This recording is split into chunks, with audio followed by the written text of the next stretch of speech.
Don't forget to subscribe and leave a comment on this video saying I subscribed. Let's get into it.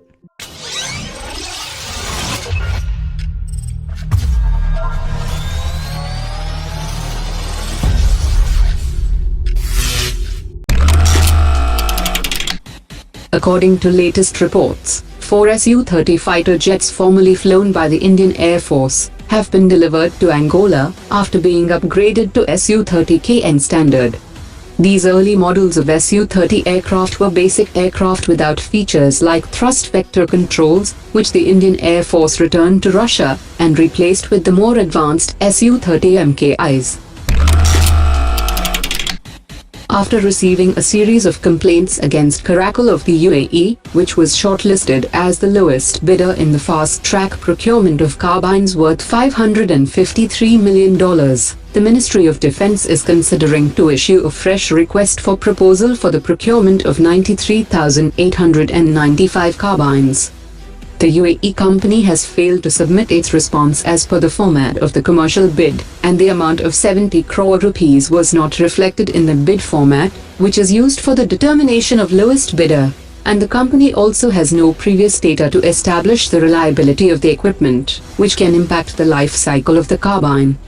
Concerns have also been expressed about the ability of Caracal to supply 96,000 carbines within a period of 12 months as required under the request for proposal.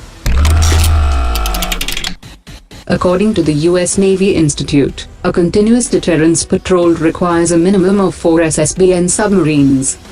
While one submarine is on patrol for a period of 2 to 3 months, the second submarine is on standby, while the third and fourth submarines may be undergoing repairs or refits. India's second SSBN has reportedly completed sea trials and is due to be delivered next year, and is expected to have double the displacement of INSAS Arihant, and another 2 submarines are planned to be commissioned by 2023.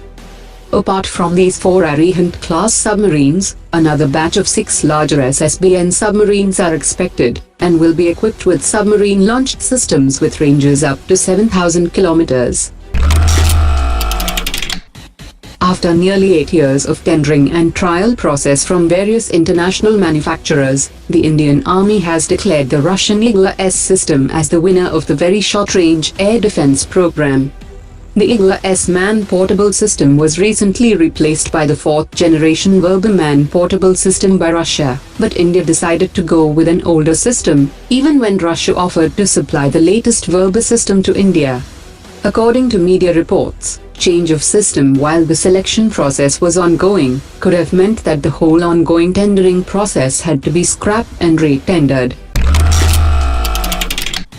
The Secretary of Department of Defense Production has highlighted the need for standardization in defense manufacturing. He also said that every platform has its own set of propriety and a set of protocols, and the problem can be sorted if we create a standard for usage.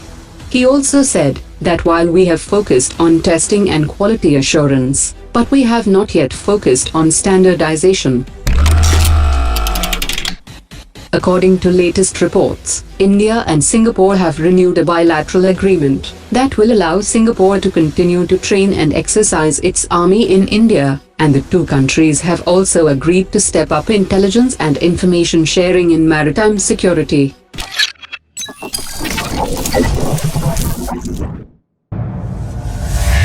Omar dropped it.